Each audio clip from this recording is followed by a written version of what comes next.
durant ta scolarité, quel élève tu étais? Alors, j'étais un bon élève, je veux dire, j'allais dire, ouais, jusqu'en seconde à peu près. Parce qu'en fait, seconde, c'était quand j'ai quitté, j'habitais Belfort avec mon père et ma mère, et quand ils ont divorcé, quand ils sont vraiment séparés, où ma mère a dû retourner à vivre à Pontarlier avec ma soeur et moi, et là j'ai changé de lycée et tout. Et après, c'était une catastrophe. Je, je, quand je dis j'étais nul, j'étais très perturbé, et j'avais des mauvaises notes, enfin j'étais assidu au cours, mais j'ai l'impression que je comprenais rien. Voilà, j'avais cette impression-là. Je me rappelle des cours d'histoire, des cours je sais pas, j'étais toujours en train de. Avant, je rêvais là. J'avais toujours la. Je sais pas à quoi je rêvais, mais j'étais mal dans ma peau, quoi. Ouais, à cette époque-là. Puis j'ai quand même eu mon bac avec du rattrapage. Et après, j'ai quand même pu faire un IUT où là, ça a été pas trop mal quand même. Après, je suis revenu sur les rails. Mais voilà, c'est vrai, j'étais bon élève jusqu'après seconde. Et après, un passage où j'étais moins seconde, première, terminale. Et après, quand je suis parti en UT, ça allait parce que on est toute une bande d'amis, copains et tout. Et j'avais mon indépendant, j'avais mon petit studio à Besançon et c'était une autre vie, quoi, en fait, là. Ça allait. Ouais. Et on se motivait beaucoup entre nous. Donc, j'avais repris du poil de la bête. Et après l'IUT? Après UT, j'ai travaillé en banque pendant jusqu'à 31 ans. J'ai fait plusieurs banques. Et après, j'ai repris des études là, c'était superbe, là. Par contre, l'école d'infirmier, j'avais 31 ans jusqu'à. J'ai fait 3 ans. Et là, ça s'est très bien passé, oui. Oui. Je veux dire, c'est pareil, on était un groupe. D'ailleurs, on se revoit très souvent, enfin très souvent, tous les ans, pardon. Tous les ans, on fait on se revoit pour fêter un peu nos années qui passent. Et ouais, là, ça s'est très bien passé, quoi. Ouais. On va revenir sur ta période bancaire. Ouais. Qu'est-ce que tu peux nous dire de ton travail que tu faisais dans ces banques? Alors au début, j'étais plutôt un travail d'accueil. J'étais à l'entrée, je me rappelle, où j'aiguillais les gens, je faisais des petits services, comme donner des chèques et des choses comme ça, des choses très simples qui, ouais, ça allait bien, beaucoup de contact avec les gens. Après, je faisais des opérations bancaires au guichet, comme on voit dans toutes les banques. Et après, c'est quand j'étais au dernier, j'étais à la caisse d'épargne, je crois. C'est là qu'ils m'ont. Non, c'était pas à la caisse d'épargne, c'est une autre banque avant. Où ils m'ont mis pour faire du démarchage et des choses comme ça, et ça m'a pas du tout plu, quoi. Ouais. Comment tu as fait pour vivre entre le moment où tu as arrêté la banque et le moment où tu as commencé à vivre de ton métier d'infirmier? Ouais. Alors c'était pas évident, mais comme j'étais tellement. Alors j'ai eu de la chance. C'était à la caisse d'épargne, pardon.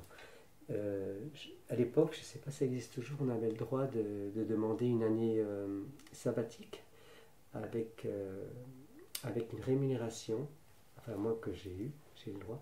Mais fallait faire un autre projet par exemple de ce qui était bancaire. Et moi quand j'ai présenté mon dossier, en fait, je me rappelle, je suis allé jusqu'à Paris devant un jury et tout, qui m'ont dit mais vous voulez faire infirmier, vous êtes un peu cinglé, vous avez vu descendre, c'était à l'époque ils descendaient dans la rue pour manifester. J'ai dit oui, je suis motivé, je m'étais fait aider pour faire une lettre de motivation et c'était accepté. Pendant une année, j'ai eu 80% de mon salaire, j'avoue, pendant une année. Et au bout d'une année, on m'a dit monsieur, maintenant, soit vous revenez à la banque, soit vous continuez, mais vous quittez. Et puis entre-temps, je travaillais, au bout d'un an, on sait on peut travailler comme aide-soignant. Euh, alors moi, je faisais des travaux, j'ai travaillé le week-end, la nuit, dans les services à Pontarlier, là, donc je gagnais un peu d'argent. J'avais ma mère qui était pas loin, qui m'aidait. À l'époque, j'avais aussi un ami, qui n'est pas le même maintenant, mais alors on sortait de temps en temps, j'ai dit écoute moi je veux bien sortir, mais je ne peux pas dépenser de l'argent parce que j'ai juste de quoi vivre, quand j'avais un petit studio, et puis voilà, s'est passé comme ça, quoi. Et pendant 2 ans, après j'ai travaillé. Oui, j'ai travaillé pendant mes études. J'avais un peu d'argent de côté. C'est vrai que j'avais aussi de l'argent de côté parce que j'en avais mis pendant mon année où je gagnais. Je dépensais pas grand-chose en fait, quoi. Ça s'est très bien passé. Ouais. Puis après, je travaillais, donc c'était bon. Tu te souviens de ton premier poste d'infirmier? Oui, bah oui, c'était à Besançon, là, justement, là, où j'ai travaillé dans un service de réanimation, enfin de soins intensifs, où j'étais complètement largué. Où, pourtant, mes collègues étaient sympas avec moi, mais j'ai jamais stressé autant de ma vie, parce que il faut dire c'est quand même c'est très technique, et à l'école on n'apprend pas ça. En fait, moi j'avais même pas fait de stage en soins intensifs du tout. Et c'est des machines, des trucs pas possibles. Et c'était très très dur pour moi. Ouais. C'est pour ça que je suis parti d'ailleurs. Mais voilà, je me suis rattrapé après parce que je l'ai refait plus tard, quoi, avec d'autres armes. Autres armes. Après cette période de soins intensifs, tu es allé dans quel service? Après, je suis allé en Suisse, justement, donc dans un petit service où on faisait tous les services médecine, chirurgie, même maternité. C'était un tout petit hôpital. Et puis, on touchait à tout, quoi, en fait. Mais c'était très bien, c'était très sympa, c'était familial, quoi, en fait. Voilà. Puis après, je suis reparti un plus gros, toujours pareil, en Suisse, dans un autre hôpital beaucoup plus grand où j'ai dit tout à l'heure, là, ce que j'ai fait, quoi. Où j'ai fait des formations et tout. Qu'est-ce qui a fait que tu es allé en Suisse? Ben parce que en tant qu'infirmier à proximité de la frontière, j'avais soit la possibilité de travailler en France, soit la possibilité de travailler en Suisse, c'est vrai. Et il y a beaucoup de frontaliers où j'habite à Pontarlier. Mais j'ai commencé ma carrière à Besançon en fait. J'ai commencé quand on fait nos études, il y a un service qu'on ne fait pas beaucoup, c'est les soins intensifs. Et puis moi, j'étais toujours attiré par ça.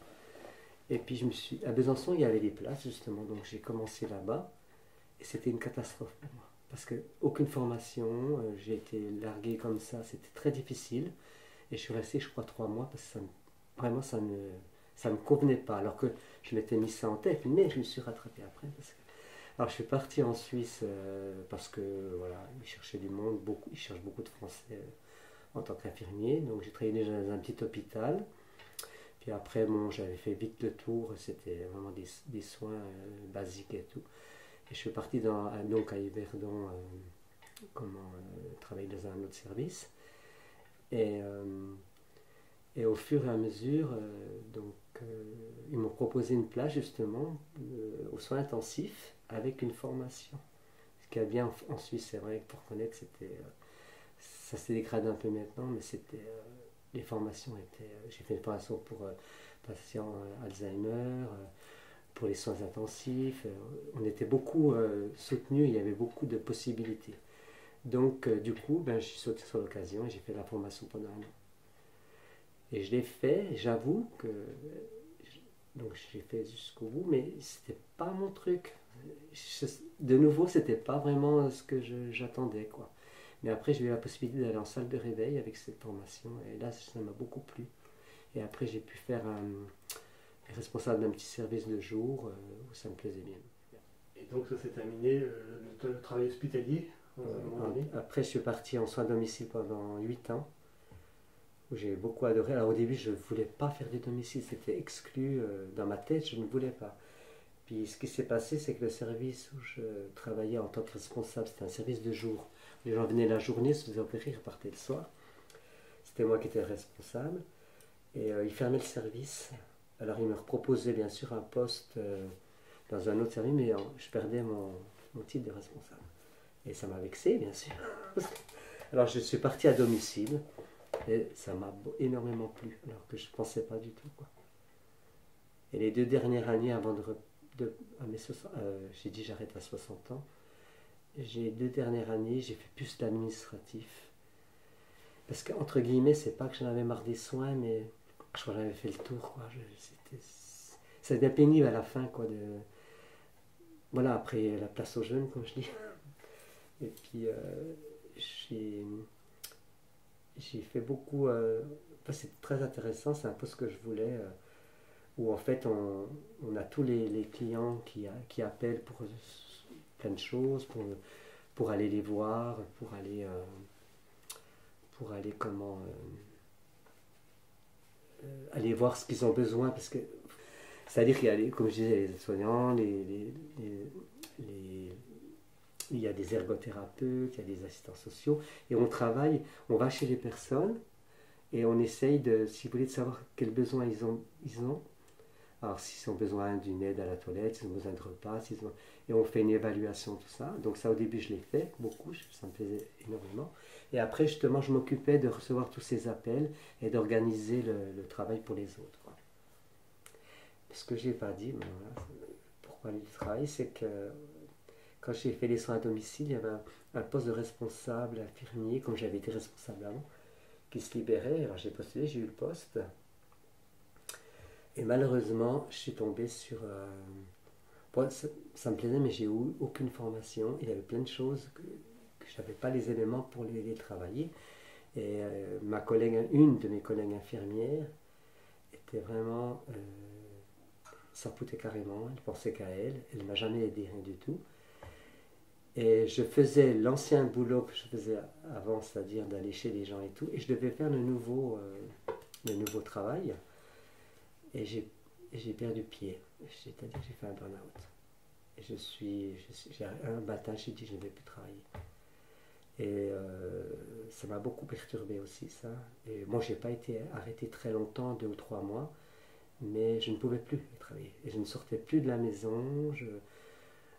Philippe, je disais, écoute, non. Il me dit, allez, on va sortir un coup. Non, je ne veux pas que mes collègues me voient. J'étais cloîtré chez moi, à rien faire. Et heureusement, j'ai été soutenu par ma responsable qui est venue plusieurs fois à la maison et qui m'a dit, Michel, tu reviens, mais tu reprends ton travail d'avant. C'était très très dur pour moi de me retrouver avec les collègues. Pour moi, c'était un échec, quoi. C'était vraiment un échec. Et puis finalement, après ça s'est bien passé. Je l'ai pris sur moi et puis j'ai pas regretté, quoi. Et j'ai pas mis la faute tout sur moi non plus parce que j'ai pas du tout été aidé. On peut pas aller dans un... Quand je vois maintenant les personnes qui prennent ce poste, les formations qu'ils ont, ils sont aidés et tout, parce qu'on ne peut pas débarquer comme ça dans un travail qu'on ne connaît pas. Ça n'a rien à voir entre l'infirmier et le responsable. Je devais manager une équipe avec pour les vacances, pour les plannings et tout. On ne m'avait jamais montré ça, quoi. Alors, on m'a largué, quoi. Je me suis senti largué parce qu'on m'a laissé me débrouiller, entre guillemets. Et c'est vrai que ça, c'était une mauvaise période pour moi aussi, quoi. J'ai même été sous antidépresseurs et tout, hein, parce que j'étais même très, très bas dans mon physique, là on peut parler, même dans mon psychologique. Il y a même mon ami qui avait très peur des fois. Voilà. Je vais remonter la pente et ça va bien. Tu as fini ta carrière en libéral, c'est ça? En libéral, mais en administratif. Ouais. C'est une association qui s'appelle CMS, et puis Centre médico-social, et il y a l'administratif, et puis après les soins à domicile, on se déplace chez les gens. J'ai fini 2 ans avant, carrément en administratif. Ouais. J'aime beaucoup faire ça. Ouais. Et là, on était toujours en Suisse? Oui. Oui. Moi, j'ai fait une partie de ma carrière en France, pas longtemps, et après, je suis parti, j'ai fait 16 ans en Suisse, je crois. Ouais. Non, 25 ans, pardon, j'ai dit des bêtises. Oui. Est-ce que tu as pu échanger avec tes camarades français sur des conditions de travail? Parce que je pense que ça ne va pas être les mêmes. Oui, bien sûr. D'ailleurs, il y en a plein qui sont venus après. Il y en a beaucoup voilà, qui ont quitté la France pour venir. Ceux qui étaient à proximité, il faut reconnaître, c'était vraiment avantageux sur tous les points de vue. Hein. C'est pour ça que j'ai pu partir aussi, moi, à 60 ans, parce que, voilà, je gagnais bien ma vie, quoi. Donc, il n'y a pas de souci, quoi. Parce qu'à l'époque, on gagnait, le salaire était presque 4 fois celui de la France.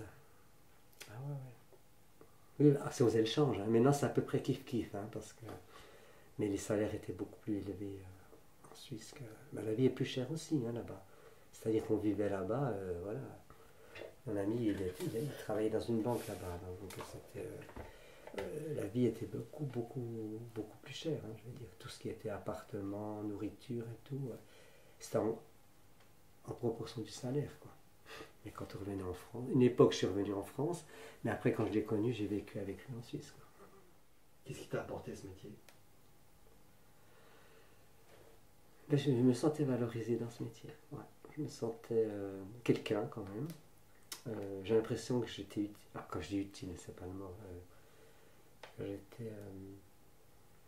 Je servais à quelque chose. Ouais, bah oui, c'est utile en fait. Je servais à quelque chose et puis le contact avec les humains ouais, me convenait très bien. Quoi. Je veux dire, c'était... Puis ça m'a ouvert des portes pour. Par exemple, même pour chanter parce que je me suis fait connaître dans plusieurs organismes pour aller chanter l'après-midi, faire des animations avec ces personnes. Et... Donc c'était un complément, si on veut bien.